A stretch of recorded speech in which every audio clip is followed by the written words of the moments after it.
ciel est ouvert.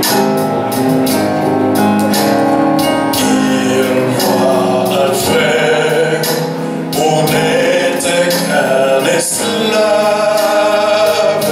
L'amour uni se qu'enchaînait le fer.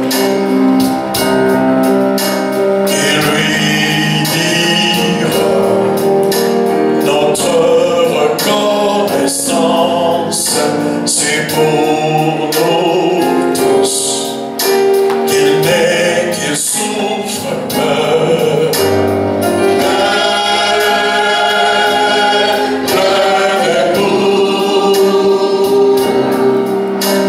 Chante ta délivrance.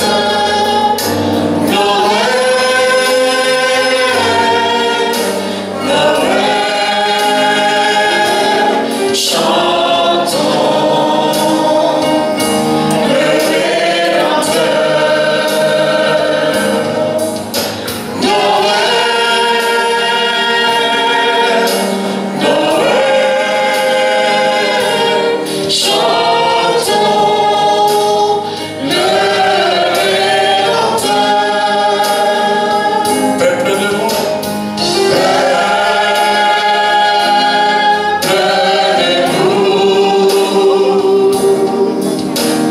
chante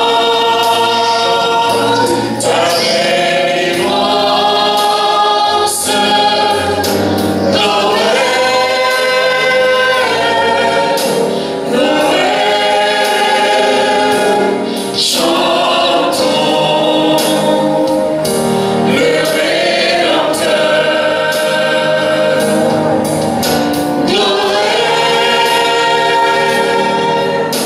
Noël, chantons le Chantons Rédempteur.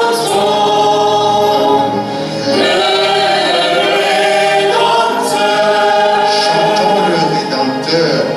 Père, c'est Dieu lui-même, pas les hommes. Dieu. C'est Dieu qui sauve, c'est Dieu qui parle, c'est Dieu qui convainc. C'est Dieu qui fait tout le travail. Tout le travail est fait par Dieu.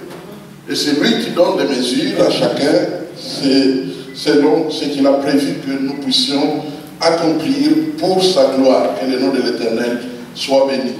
Le témoignage de notre frère est très bénissant et surtout aussi son ministère des chants est plus que édifiant. Que l'Éternel soit loué.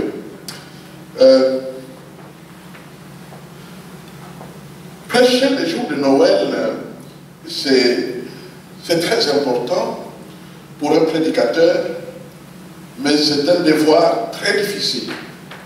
Plus un événement est simplifié par l'habitude, plus ça devient très difficile d'être créatif, de pouvoir dire des choses nouvelles. Et ce qui fait que quand tu te prépares pour un événement comme celui-là, ça peut prendre 2 semaines, ça peut prendre beaucoup de temps, parce que tu te demandes qu'est-ce que je vais pouvoir dire au peuple de Dieu, dire aux hommes, aux femmes de toute la terre. Parce que maintenant que nous avons opté pour le média, nos prédications sont suivies dans le monde entier. Ce qui fait que nous ne savons pas à qui nous nous adressons. Mais mon désir aujourd'hui, alors que je prends la parole devant vous tous, c'est de pouvoir vous dire ce que je crois sincèrement avoir reçu de Dieu. Je veux que vous puissiez découvrir un certain degré de révélation auquel peut-être vous n'avez pas pensé depuis longtemps. Et le titre de mon partage, c'est « Le plus grand cadeau que nous puissions recevoir ». Le plus grand cadeau que nous puissions recevoir. Alors, à l'époque de Noël, de fête, les cadeaux circulent. Aujourd'hui aussi, les cadeaux vont circuler, mais bien davantage, peut-être depuis le réveillon, les cadeaux circulent. Et ma prière est que l'Esprit de Dieu vous parle d'une manière totalement nouvelle. Prions le Seigneur. Père Tout-Puissant, tu es vivant. Tu parles aux hommes, même quand nous ne savons pas que tu parles. Celui qui a créé la bouche ne peut-il pas parler? Celui qui a créé l'homme qui réfléchit ne peut-il pas réfléchir? Voilà pourquoi je viens à toi humblement pour te demander la lumière de la communication. Je veux dépendre de toi et de ta pensée. Et je te prie de parler à mon frère, à ma sœur, à nos amis qui sont là, au nom de Jésus. Amen. Le plus grand cadeau que nous puissions recevoir, qui nous le donne? La réponse est claire, Dieu lui-même. Et ce cadeau vient et a emprunté un nom, Noël. Noël, c'est le résumé d'un verset biblique. Alors, on utilise le terme verset biblique pour parler de lignes. Au fait, toutes les lignes importantes de la Bible, on les a numérotées. Parce que quand les hommes de Dieu ont écrit la Bible, chacun selon le livre, selon la portion que Dieu lui a donnée, soit dit en passant, je suppose que vous le savez, que la Bible, dans son ensemble, son texte, a été écrit pendant 1500 ans par des auteurs de partout, des rois, des ouvriers, des éleveurs, des princes, mais aussi des apôtres, toutes sortes de personnes ont écrit chacun une portion. Et quand on a rassemblé tous les livres, on était surpris de se retrouver devant un nombre de livres qui ne se contredisent jamais et qui sont en harmonie et qui communiquent la volonté de Dieu d'une manière puissante. Et il y a beaucoup d'autres choses à dire au sujet de la Bible. Et je peux vous dire que c'est un livre miraculeux, surprenant. Et la prédication, mes frères et sœurs, lorsqu'on se met à prêcher la Bible ou à prêcher l'évangile, nous ne pouvons pas dire les bonnes choses que nous aimons. Nous devons expliquer la Bible. Parce que c'est la Bible qui parle aux hommes, c'est Dieu qui doit parler aux hommes. Et c'est l'effort que je vais fournir. Donc, un seul verset, au fait, explique tous les messages de Noël. Et ce verset, c'est Jean chapitre 3, le verset 16. Je vous informe que plus d'un milliard d'hommes et femmes de la terre ont ce verset par cœur. Plus d'un milliard. Alors, si vous n'en faites pas encore partie, je vous souhaite que vous puissiez intégrer les grands groupes d'hommes et femmes qui ont ce verset par cœur. Et pendant que je suis en train de le lire maintenant, ou plutôt de le réciter, eh bien, vous pouvez fredonner si vous en avez connaissance parmi les 1 milliard de personnes. Jean chapitre 3, verset 16. Car Dieu a tant aimé le monde qu'il a donné son Fils unique, afin que quiconque croit en lui ne périsse point, mais qu'il ait la vie éternelle. Voilà ce verset qui est central dans le monde entier. Alors pourquoi Jean 3, 16 est si important? Eh bien, il y a 3 raisons. La première raison, parce qu'il explique la raison pour laquelle nous fêtons Noël. La deuxième raison, parce qu'il résume toute la Bible en une seule phrase. Et la troisième raison, parce qu'il montre comment se préparer à la vie qui viendra après notre mort. Parce que, comme vous le savez, il n'existe pas de mort morte. Il n'existe pas de mort morte. Quand tu meurs, tu vis. Quand tu meurs, tu es conscient. Quand tu meurs, l'état dans lequel tu seras, tu te reconnaîtras exister. Et parce que tu as une vie, donc cette vie-là, dans laquelle tu vas te reconnaître après la mort, c'est une vie que tu ne perds plus, tu ne meurs plus, que tu ne peux plus changer non plus. Et à cause de cela, le Dieu qui t'a donné la vie, le Dieu qui nous a créés, a prévu comment nous pouvons nous préparer à cette vie-là. Et c'est justement ce verset de Jean chapitre 3, verset 16, qui nous explique comment nous préparer à l'éternité.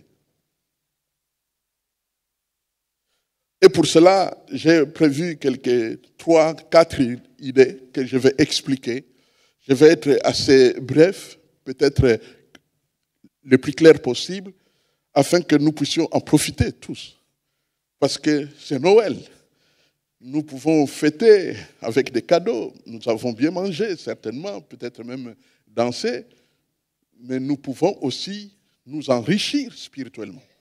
Nous pouvons enrichir notre cœur spirituellement pour que Noël ait le sens que Dieu lui donne, que la Bible lui donne. Parce que finalement, Noël vient de la Bible. Et qu'est-ce que la Bible nous donne avec Noël? Restons dans ce verset. Ce verset nous dit en premier lieu que Dieu a tant aimé le monde. Dieu a tant aimé le monde. Au fait, lorsqu'on dit tant aimé, ça passe l'amour ordinaire. Ça dépasse la gentillesse ordinaire. C'est un amour d'une extrême intensité, impliquant donc un effet. On ne peut pas dire avec des mots seulement « je t'aime tant ». Non. On ne peut pas aller plus loin. On ne peut pas donner ces superlatifs pour rien. Au fait, dès qu'on dit que tu as tant aimé, d'office, il faut le prouver. Il faut le prouver. Donc, on est obligé de prouver. Et Dieu a tant aimé, et c'est comme s'il s'est donné le devoir de prouver pourquoi il nous aime tant, et en quoi il nous aime tant. Dieu nous a tant aimés, et pour cela, il nous donne des preuves de son amour. Et la première preuve que Dieu nous donne, c'est que Dieu a créé le monde entier, l'univers que nous voyons là, visible et invisible, comme un soutien à la vie humaine. Le monde entier, les océans, les forêts et toutes les réalités du monde,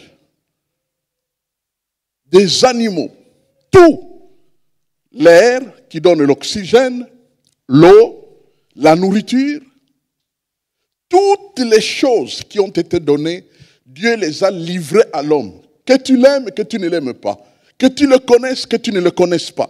Dieu a donné tout ça pour soutenir la vie.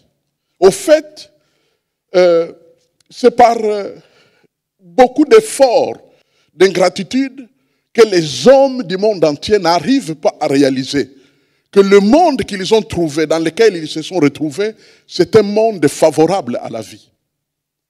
Il suffit de penser aux autres galaxies, aux autres planètes, et on peut se rendre compte que là-bas, on ne peut pas aller vivre. On parle de Mars, non, on ne peut pas aller vivre. On parle de Jupiter, non, c'est impossible d'aller vivre là-bas. Mais sur la Terre, tout est favorable à la vie. Même lorsque nous préférons attribuer nos pays ou nos nations à nos ancêtres ont trouvé ça, au fait. Nos ancêtres ont tout trouvé. Il n'y a pas un ancêtre à qui on peut attribuer que non, c'était lui. Vous savez, la province là que vous voyez, c'était tel ancêtre. Non, nous avons tout trouvé. Et c'est ça, une première preuve de l'amour de Dieu. Deuxième preuve, c'est que cet amour de Dieu est un amour inconditionnel, sans condition. Pas ce que tu es, pas ce que tu fais ne compte. Dieu t'aime, Dieu nous aime. Dieu a tant aimé le monde. Et quand on parle du monde, c'est quiconque. Et quiconque, c'est tout le monde avec toi, avec moi. Quiconque. Donc Dieu a tant aimé. C'est un amour inconditionnel. Rien pour que Dieu s'arrête à t'aimer que tu puisses faire? Rien. Dieu t'aime d'éternité en éternité. Dans Romains chapitre 8, c'est un livre de la Bible, Romains 8, 39, la Bible dit « Rien ne peut nous séparer de l'amour de Dieu. » Et dans Éphésiens chapitre 3, versets 18 et 19, c'est une prière de l'apôtre Paul. Et dans cette prière, il dit « Je prie que vous puissiez sentir, comprendre combien est long, large, profond et haut l'amour de Dieu. Et que vous puissiez en faire l'expérience personnellement. » Oui, la Bible dit que Dieu a tant aimé, mais vous pouvez ou ne pas expérimenter cet amour. C'est arrivé dans l'histoire des hommes, où une personne t'aime, mais ne l'a jamais exprimé. Et des années plus tard, quand la personne va parler de son amour vis-à-vis de toi, tu es étonné. Tu dis, mais comment? Il m'aimait, mais ne me l'a jamais fait remarquer. Eh bien, notre Dieu nous aime tellement que l'apôtre Paul prie pour que chacun de nous fasse l'expérience de l'amour de Dieu pour sa vie. Il y a des hommes, il y a des femmes qui, à un moment ou un autre, sont déçus de Dieu parce qu'ils pensent, d'après certains calculs de leur cœur, sincèrement, qu'il fallait que Dieu fasse un peu plus en leur faveur. Ils ont de bonnes raisons de penser qu'en tout cas, par rapport à ma vie, par rapport à mes sacrifices, par rapport à ma famille, je mériterais quand même que Dieu fasse des choses, fasse des gestes. Donc, ils veulent expérimenter cet amour. Mais ce n'est pas toujours le cas et il faut la prière. La deuxième chose sur laquelle je voudrais m'arrêter dans la réflexion, c'est que les cadeaux que Dieu nous donne, nous sommes en train de parler du cadeau de Dieu à Noël. Les cadeaux que Dieu nous donne, c'est un cadeau sans mesure. C'est un cadeau qu'on ne peut pas mesurer, dont on ne peut pas mesurer le prix. C'est un cadeau d'une valeur inouïe. Eh bien, de quel cadeau est-il question? Eh bien, c'est son Fils. Son Fils. Mais c'est quoi le Fils de Dieu? C'est quoi Jésus? Eh bien, c'est Dieu sur terre dans le corps humain. Dieu sur la terre dans un corps humain. C'est Dieu lui-même qui vient vers les hommes. Dans Colossiens chapitre 1, verset 15, la Bible dit que Christ est l'image visible du Dieu invisible. Christ est l'image visible du Dieu invisible. Et un jour, il dira aux Juifs qui étaient en train de l'écouter, « Quiconque me voit a vu Dieu. » Il l'a dit, il l'a déclaré. Alors, depuis l'histoire, on se pose toutes des questions sur les déclarations de Jésus. On dit, mais comment est-ce qu'un homme peut dire, celui qui me voit a vu Dieu? Ou alors, comme disaient les défenseurs de la foi, ou ceux qui font des débats sur la foi, ou alors Jésus était un fou, ou alors il dit la vérité. Il dit, celui qui m'a vu a vu Dieu. Sincèrement, moi, Célestin Kibutungi, mais je ne peux pas vous dire ça. Je ne peux pas vous le dire. Que vous m'avez vu, vous avez vu Dieu. C'est impossible. Les jours où vous m'entendrez dire ça, c'est que je suis devenu fou.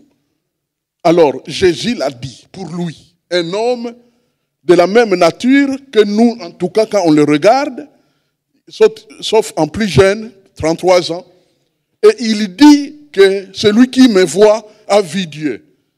On a envie de se dire, bon, veillons un peu voir jusqu'où il va aller. Certainement, c'est un fou.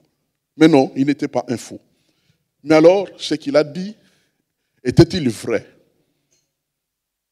Était-il vrai? Et c'est ça l'objet de toutes nos méditations et de toutes nos réflexions. Pourquoi alors est-il venu? Pourquoi est-il venu? Il est venu pour deux raisons. La première raison, Jésus est venu pour dévoiler comment Dieu est. il est venu dévoiler la nature de Dieu. C'est-à-dire son amour, l'amour de Dieu. Quand il est dit qu'il a tant aimé, eh bien Jésus est venu démontrer ce tant aimé, en donnant des preuves de ce tant aimé. Deuxièmement, il est venu dévoiler la puissance de Dieu. Nous l'avons entendu dans le témoignage que le Seigneur Jésus a fait des miracles. Des aveugles ont recouvert leur vue, des boiteux ont marché, des morts ont été ressuscités pendant le ministère de Jésus et dans la suite de l'histoire. Maintenant, il est vrai que souvent la question que les hommes posent est pourquoi ça ne se passe pas comme on veut.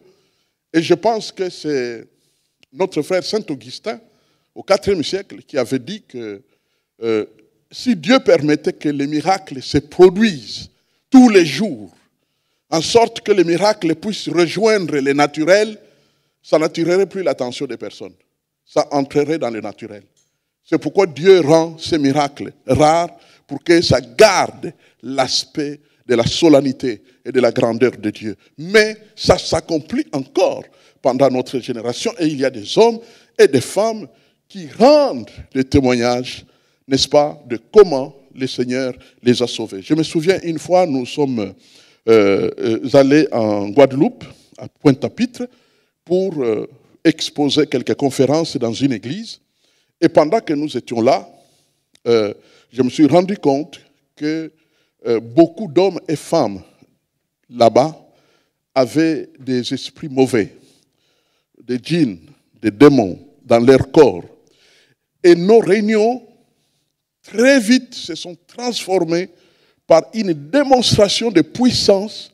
Le fait simplement que j'étais en train d'enseigner Jésus, la puissance de Dieu accompagnait le nom de Jésus et se manifestait dans le corps de ceux qui étaient dans les réunions. En sorte que quand nous avons terminé notre réunion, très vite, des gens ont commencé à venir et l'Esprit de Dieu commençait à les toucher.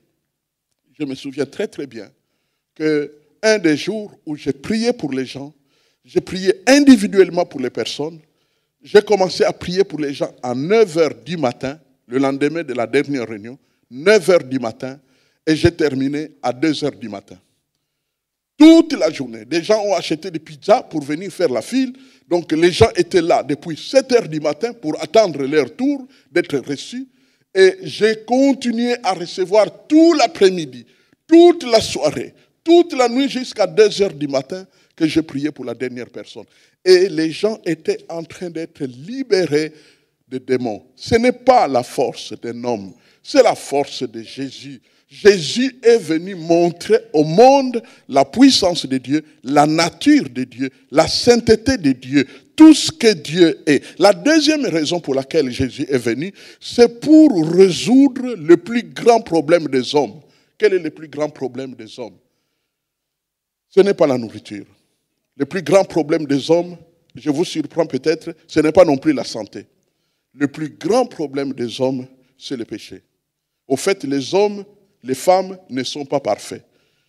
Vous ne rencontrerez sur la terre aucun homme, aucune femme qui soit parfait. Si quelqu'un vous dit que lui est parfait, il ment comme le diable. Et déjà, le fait de le dire, il a déjà péché. Donc, au fait, le plus grand problème des hommes, c'est le péché.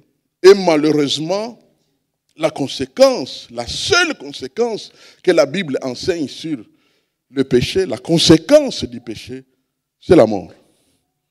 Car le salaire du péché, c'est la mort. Et donc, pour résoudre ce problème, parce qu'il y a une conséquence qui pèse sur chaque homme et femme que Dieu a tant aimé, il n'y avait qu'une seule solution. C'est que quelqu'un d'autre meure à la place de celui qui a péché.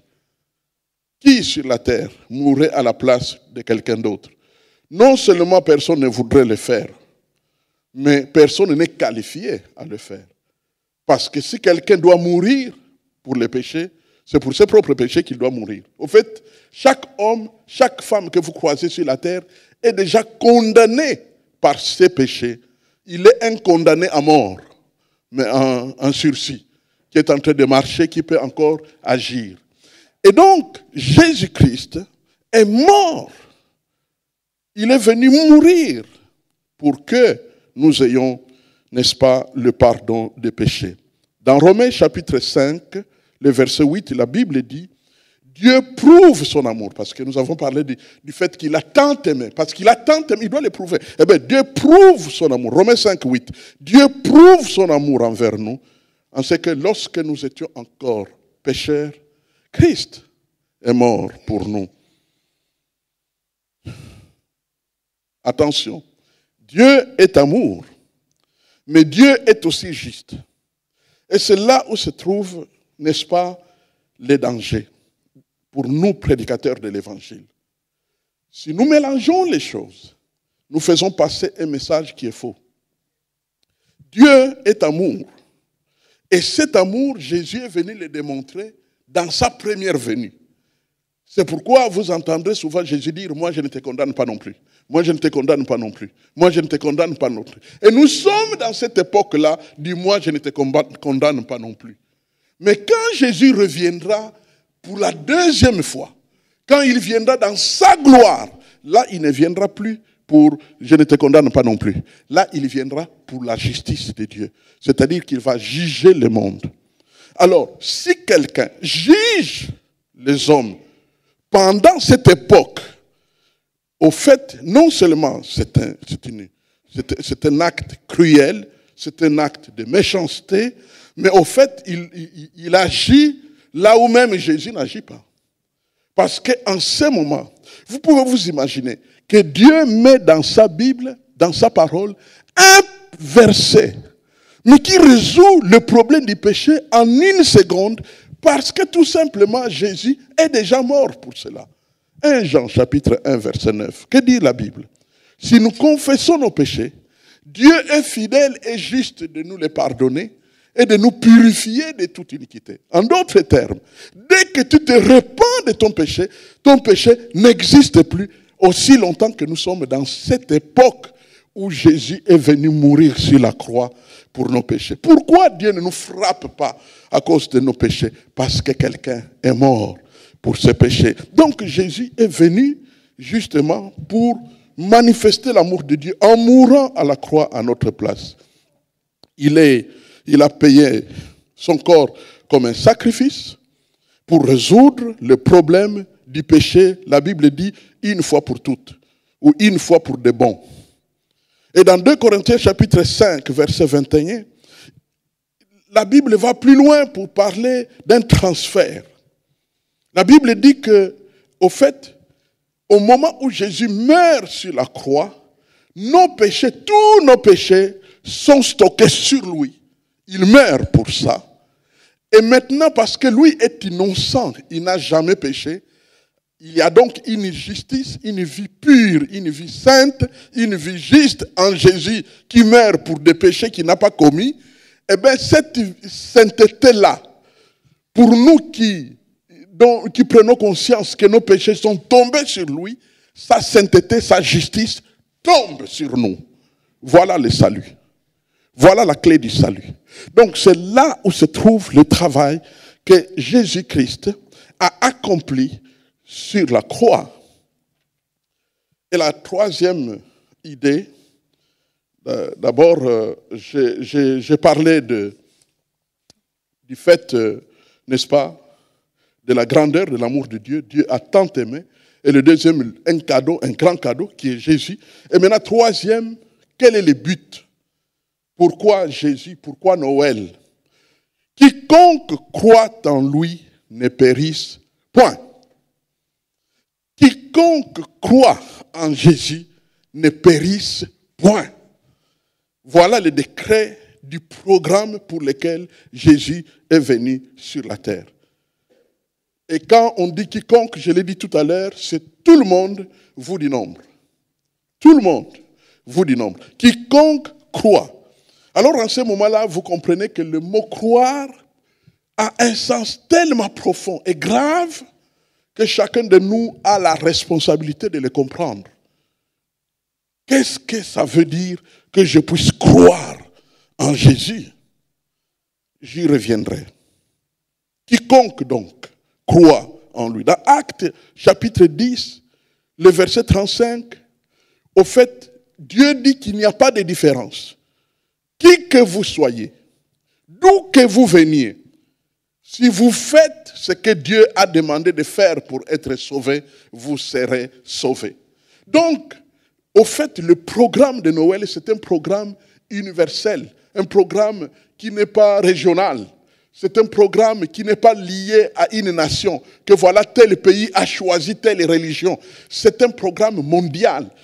Quiconque, donc ça s'adresse à tout le monde. Et dans Romains chapitre 10, verset 9, la Bible dit que si tu confesses de ta bouche que le Seigneur Jésus-Christ, eh bien, tu seras sauvé. Alors, le Seigneur Jésus-Christ. Le mot Seigneur veut dire un peu dans notre temps, un peu comme ton patron, ton directeur, ton chef, n'est-ce pas, ton roi, ton président.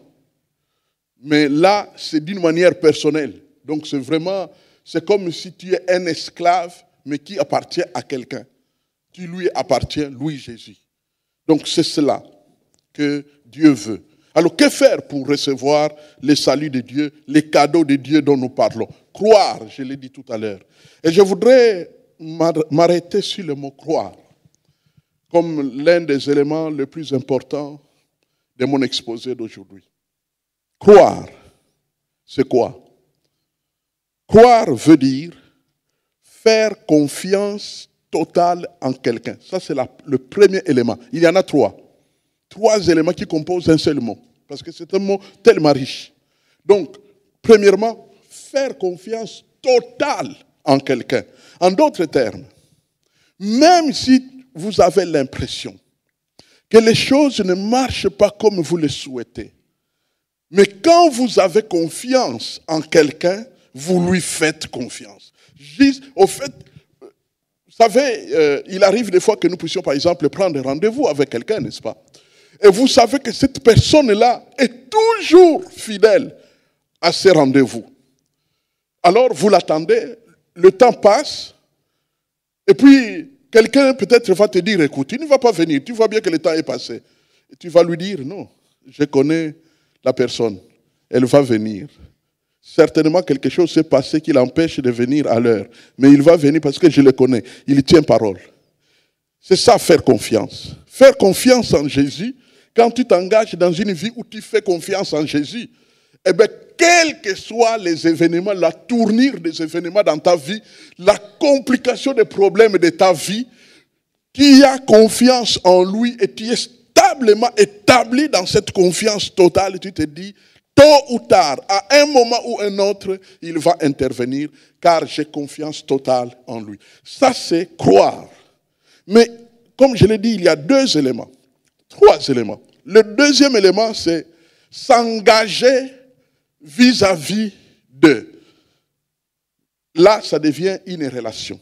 On s'engage vis-à-vis de Jésus. Tu t'engages avec lui. Et pour ça, tu le lui diras. Tu lui dis, à partir d'aujourd'hui, Seigneur Jésus, je t'appartiens. Je me donne à toi. Je veux vivre pour toi. Tu t'engages vis-à-vis de lui. L'engagement est connu dans ce monde. On a utilisé le terme contrat, n'est-ce pas, pour parler des engagements. Quand tu veux te marier avec une personne, c'est un engagement. Lorsque tu veux travailler, tu acceptes de travailler dans une société, dans une entreprise, et qu'on t'accepte, c'est un engagement. Lorsque tu veux louer une maison, c'est un engagement aussi que tu prends. Donc, et croire, c'est aussi, ça contient également la dimension de l'engagement. Tu t'engages avec Jésus. Et quand tu t'engages à vivre avec Jésus, eh bien, en échange, il t'accorde le pardon de tes péchés. Parce que tu t'engages à vivre avec lui. Donc, numéro 1, j'ai dit, tu as confiance totale en lui. Numéro 2, tu t'engages avec lui. Et enfin, numéro 3, tu te reposes sur lui. Au fait, les anglophones parlent de to lie on. Au fait, c'est dormir sur, se coucher sur. C'est un peu comme quand nous dormons sur nos lits. Donc tu te couches sur Jésus. Et quand tu dors sur un lit le matin, tu te réveilles.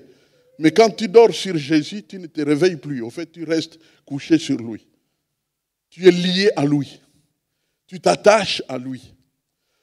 Et le problème, c'est que nous ne pouvons pas laisser ça à quelques-uns qui veulent le luxe spirituel avec Jésus. Non, c'est la seule voie que Dieu a tracée pour être sauvé. C'est la seule voie pour échapper à l'enfer. C'est la seule voie. C'est une question de vie ou de mort. Donc tu ne peux pas dire, bon, ok, vous voulez ça, ok, allez-y. Non, non, non, non. Ce n'est pas facultatif. C'est le seul chemin. Dans les Actes des Apôtres, c'est l'un des apôtres qui a dit, l'apôtre Pierre a dit, car il n'y a de salut en aucun autre. Et il n'y a sous le ciel aucun autre qui a été donné par Dieu pour être sauvé, si ce n'est Jésus-Christ. Donc, Noël, c'est vraiment le virage immanquable pour toute l'humanité. Nous en avons besoin. Alors, je suis toujours surpris qu'il y ait eu certains milieux chrétiens, dits chrétiens, mais qui refusent de fêter Noël parce qu'ils disent que Noël, ça ne sert à rien, c'est seulement Pâques, parce que là, Jésus meurt pour eux. Mais celui qui meurt est quand même né. Et ce qui est pire, c'est que tous ces gens qui refusent de fêter Noël fêtent quand même leurs propres anniversaires. C'est injuste. Si vous pouvez fêter vos anniversaires, fêtez aussi l'anniversaire de celui qui est mort pour vous. C'est un acte de reconnaissance, tout au moins. Ça ne vous coûte rien de fêter, de reconnaître et de méditer. La Bible a annoncé Noël, cette naissance. Déjà dans l'Ancien Testament, 7 siècles, plus ou moins 8 siècles, avant la naissance de Jésus, la Bible l'a annoncé. La Bible dit, un enfant nous est né, un fils nous est donné, et la domination repose sur son épaule. On l'appellera Dieu puissant, Père éternel, Prince de la paix, et ainsi de suite. Que nous trouvons dans Ésaïe. C'est un livre de plus de 8 siècles avant Jésus-Christ. Ésaïe, chapitre 9, le verset 5. Donc, c'est dit depuis longtemps. Donc, nous ne pouvons pas nous priver inutilement, alors qu'il y a tant de fêtes que nous sommes prêts à fêter, des fêtes nationales, des fêtes de toutes sortes. Alors, ajoutons Jésus, notre Sauveur. Fêtons Noël. Fêtons Noël. Ça ne nous coûte pas plus que le fait de se réjouir de ce que le Sauveur est venu sur la terre. Les anges se sont réjouis, ils ont chanté des louanges. Les bergers de Bethléem l'ont vu. Les ont vus, les ont entendus. Il y a même des mages qui ont fait, récemment j'ai parlé des mages, n'est-ce pas? Et j'ai attiré l'attention sur le fait qu'ils ont fait 2000 kilomètres à pied pour venir jusqu'à Bethléem. 2000 kilomètres à pied. Pour venir, donc ils ont marché pendant au moins 3 mois pour arriver au lieu de la naissance. Là encore, ça montre l'équité de la prophétie biblique. Que 3 mois avant, eux étaient au courant qu'un fils va naître. Va naître. Alors que l'enfant n'avait encore qu'une forme, une forme incomplète dans le sein de notre sœur Marie. Donc, nous pouvons vraiment dire que croire en ce fils que le Père envoie ou par qui le Père vient vers nous, c'est faire confiance totale en Jésus, c'est s'engager dans une relation avec Jésus, c'est se reposer à tout jamais sur lui. Et lui, il va nous escorter sur la terre et à la fin de notre vie, il nous escorte dans l'éternité auprès de Dieu son Père. Donc c'est cela, le bonheur qui est le nôtre, mes frères et sœurs de partout. Qu'est-ce que nous allons alors dire, si ce n'est dire simplement au Sauveur, merci d'avoir pris sur toi tous mes péchés. Je me donne totalement à toi. Voilà ce que Dieu demande. Merci. Ce merci-là, Dieu veut l'entendre de chaque pécheur. Merci de ce que mes péchés, ces mensonges-là, ces adultères-là, ces impudicités-là, ces cruautés-là, ce manque d'amour-là, tous les péchés qui se sont retrouvés dans ta vie, quelqu'un est mort pour ça. Ne meurs plus pour tes péchés parce qu'il y a un sauveur qui t'attend. Il y a un sauveur qui a donné, n'est-ce pas, sa vie pour que toi tu vives la tienne. Quel bonheur, quelle grâce est la nôtre. Et la dernière chose que nous trouvons dans ce seul verset central de la Bible, c'est que afin que nous ayons la vie éternelle. La vie éternelle veut tout simplement impliquer qu'il y a eu un passé.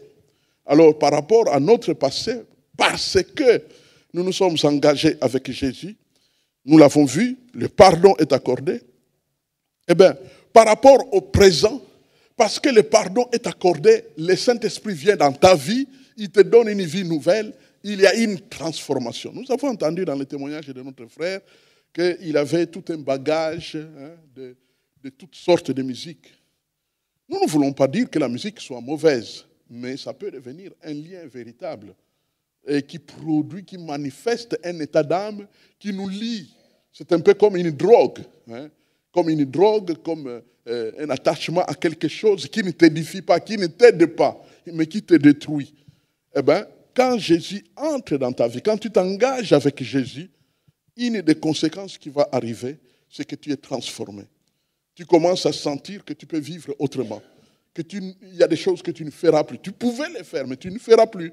Parce que Jésus, tu t'es engagé avec Jésus. Ce n'est pas un problème de loyauté par rapport à Jésus, mais une puissance qui te transforme dans ton cœur. La Bible dit, si quelqu'un est en Christ, il est une nouvelle créature. Les choses anciennes sont passées et voici toutes les choses sont devenues nouvelles. Donc Dieu a un pouvoir de transformer l'homme et la femme qui s'engage avec Jésus.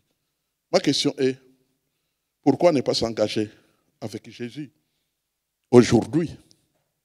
Et pour le futur, bien entendu, une place au ciel. Jésus l'a encore dit. De la même manière qu'il avait dit, celui qui a vu le Père m'a vu. Un jour, il dit, je m'en vais au ciel vous préparer une place.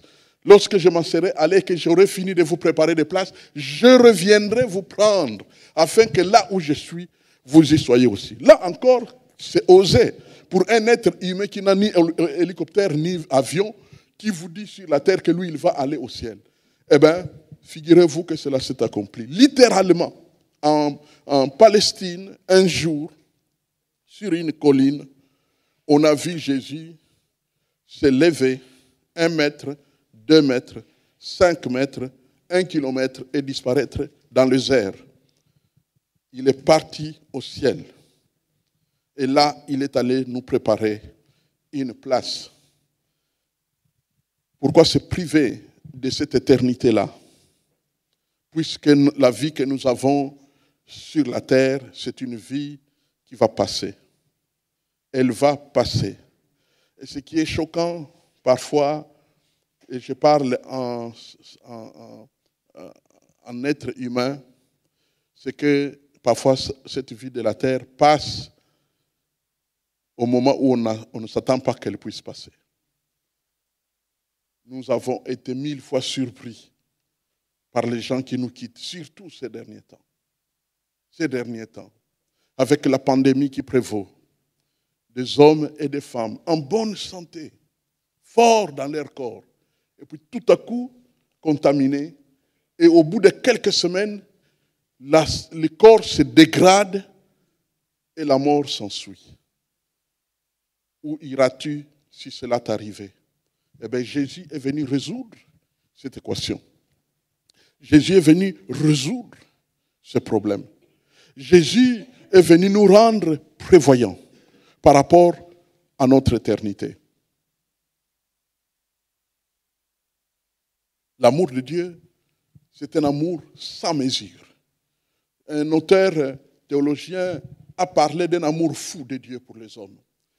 Dieu nous aime tellement qu'il a décidé de résoudre notre problème pour que nous ayons le salut de Dieu. Je vais prier maintenant. Je vais faire 2 prières.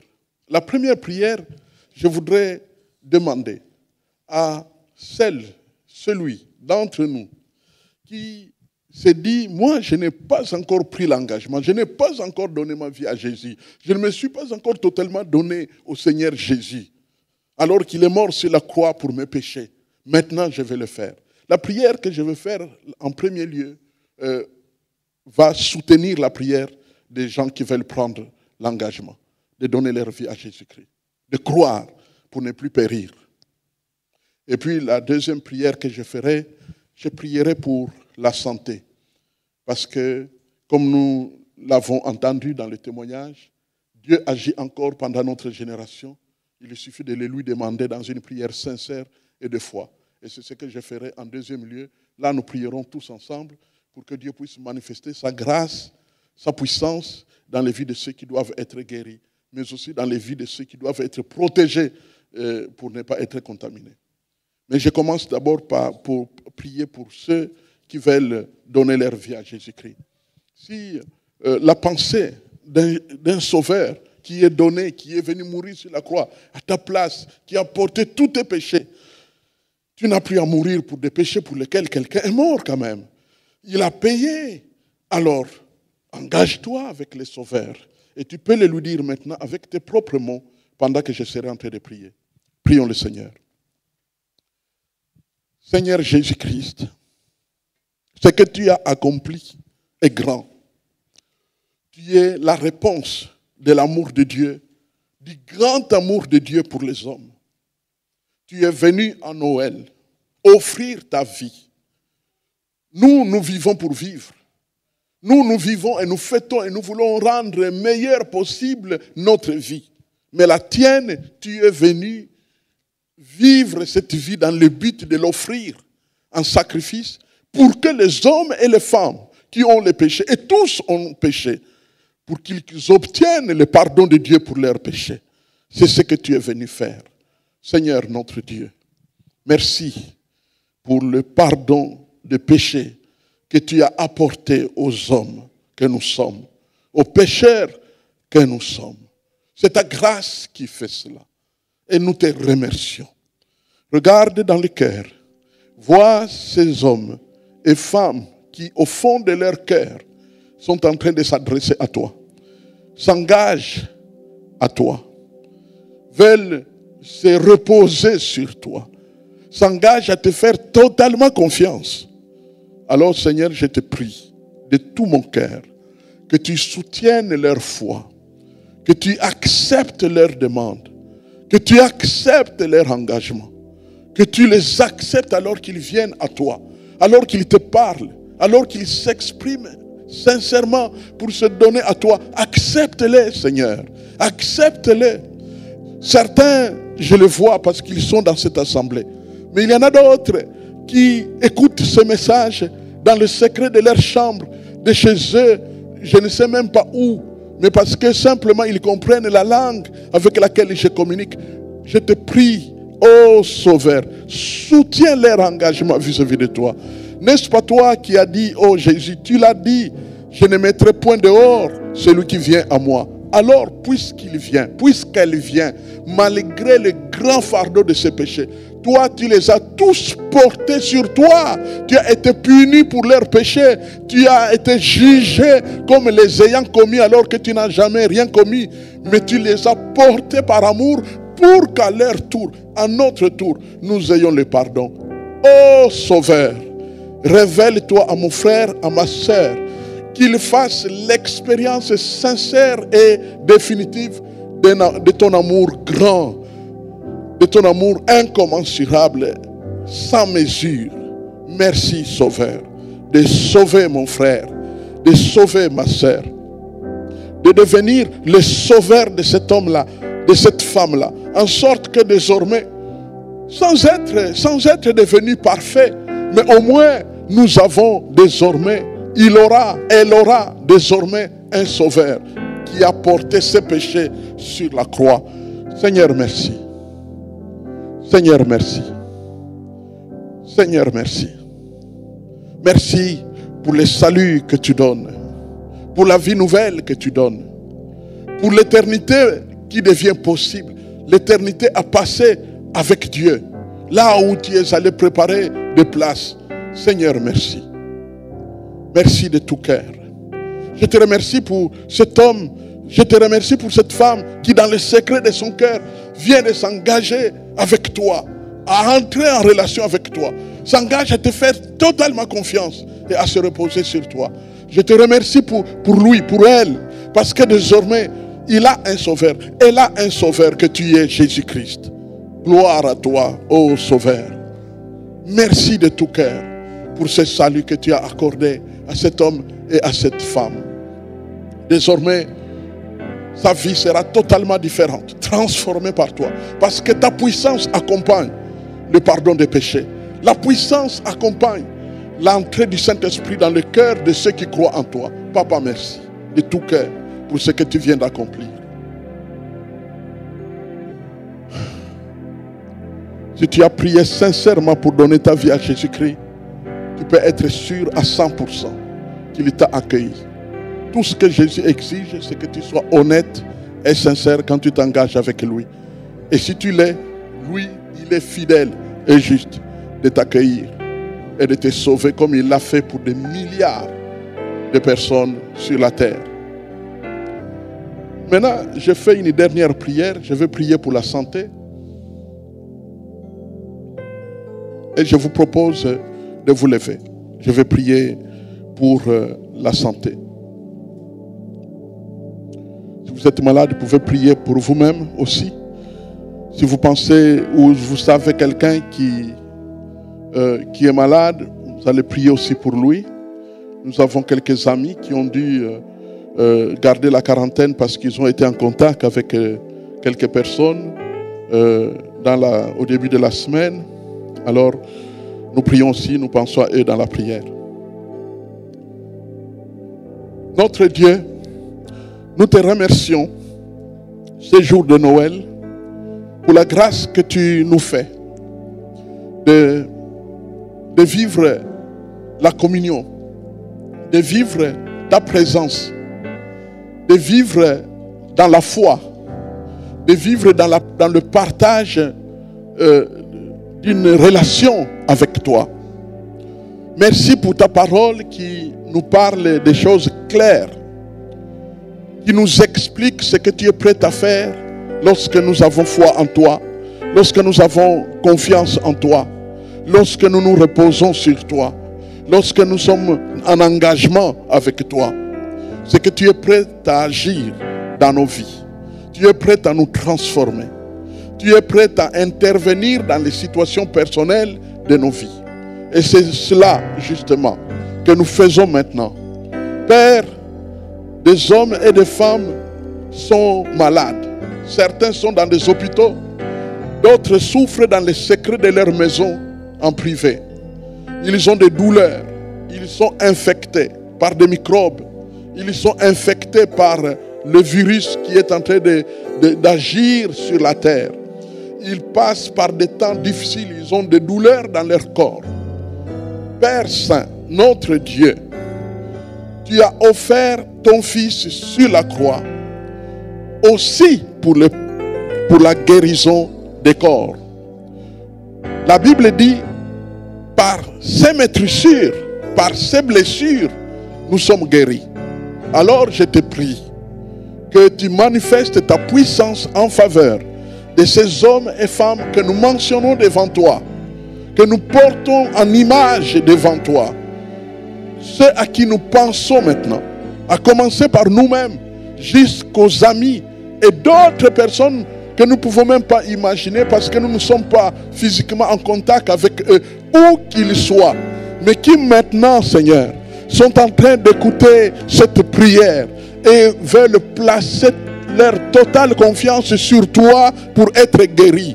Père, je te prie que tu agisses dans leur corps maintenant, que les meurtrissures de Jésus, les blessures de Jésus touchent leur corps malade, touchent leur corps depuis la tête jusqu'aux pieds, les organes vitaux, le cœur, le poumon, le pancréas, le rein, l'estomac et tout le coin et les recoins de leur corps, les articulations et le cerveau, le sang,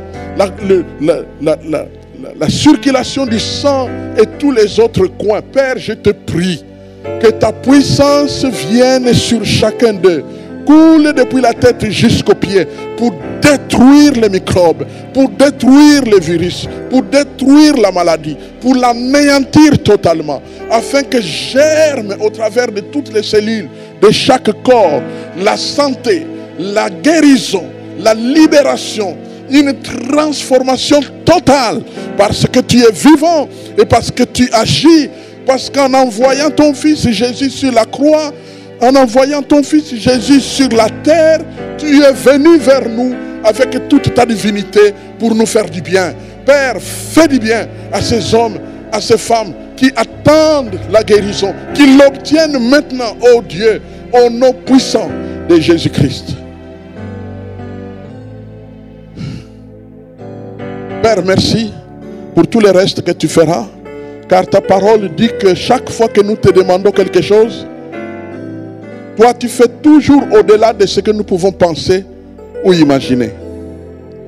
Fais donc dans tous les autres domaines où nous sommes dans le besoin, car tu nous as tant aimés. Au nom de Jésus-Christ. Amen.